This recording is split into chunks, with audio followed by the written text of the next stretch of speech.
Magandang araw! For today's video ay samahan niyo muli kami sa panibagong kaganapan namin din sa probinsya.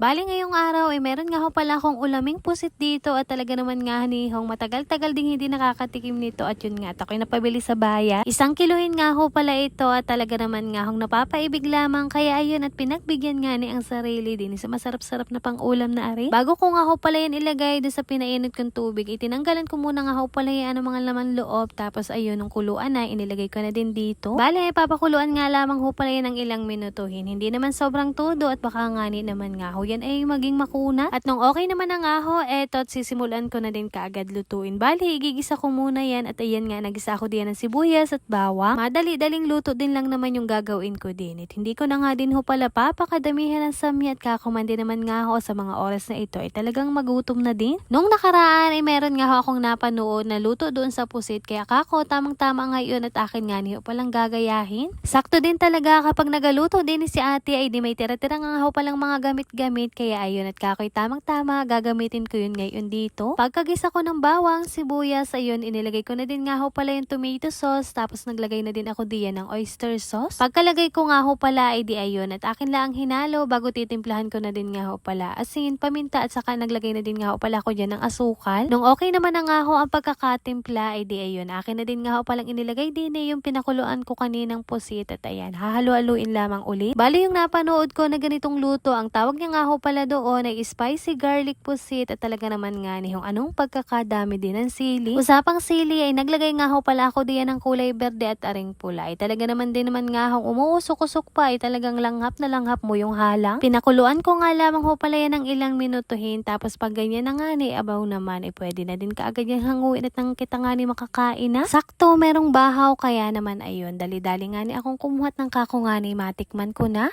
Kinahaponan, ayun nga ho at kami may lakad kaso hindi ka agad makaalis-alis at meron nga ning batang nakabantay. At ayun nga ho, buti na nga lamang at nalusutan. At ayun, pagkarating namin din sa bayan ay diretso nga ho pala ako din sa aking mahalagang lalakarin. Kani-kanina lamang ay anong pagkakalakas nga ho pala ng ulan. Kaya nga ganyang basa ang aking short ay talagang pagkatila nga ho ay kami pumabayan na din kaagad. Total nga naman ay andinin na din nga laang ho pala kami sa bayan. Ayun, dito kami nagdiretso at si Ara nga daw ho pala bibili ng kanyang mga gamit din sa kanyang bahay kubo. Andinin na din nga lamang ho pala kami sa bayan kaya naman ayun bibili na din kami ng pampasalubong dun sa dalawa naming pamangkin. Kung kanina nga ni ho bago kami umalis ay talaga namang masinsinang suyuan ay kakungani man din naman nga wag nang sumama papasalubungan na nga lamang. Ganon talaga sila lagi kapag may aalis nga ni ho ay gustong sasama. Ay siya gayong gayon man din naman nga ho kami dati ay tuungal-ngalan pa nga ni at lupagi para laang makasama. Kaya naman kapag sila nga ho ay naiiwan ay di sa pasalubong na nga laang ho babawa. Ay di ka naman nga ni pagkarating namin ay ngisi ka agad at masalubong. Dahil andinin na din nga ni ho pala kami sa Emma Supermarket. At ayun, naisipan ko nga ni ho sa halip na laruan ay diarit gatas na nga laang pasalubong ko sa kanila. Napansin ko nga ni naiilan na din nga laang ho pala yung gatas nila. Kaya naman kako, saktong-sakto at bibilhan ko nga ho sila kahit isang kahon man lamang. Pumapasok na rin nga ho pala si Ate Kiona kaya ayun, bumili na din ako diyan ng ilang balot na biskwit kako nga ho ay etot kanyang pambaon. Pagkatapos nga ho pala naming mga kapamilya ayun nagbayad lamang tapos diretso na din kaagad pa uwi. Baka nga ni maabutan na naman ng napakalakas na ulan. Tapos pagkarating namin din sa bahay saktong-sakto nandito nga na itong 2 bulinggit na ito kako dito ko na nga lamang ibibigay yung pasalubong namin sa kanila. Abaw naman ay aabot ko pala ang mandi naman nga ni sa kanila ay talaga naman nga ni ay yung ngisi ay kitang-kita na kaagad. Tunay na masaya ang puso ko kapag nakikita ko nga ho pala silang masaya sa ganitong paraan. Simple man ito ay talaga nga niyong kitang-kita ang katuwaan sa kanilang mga mukha.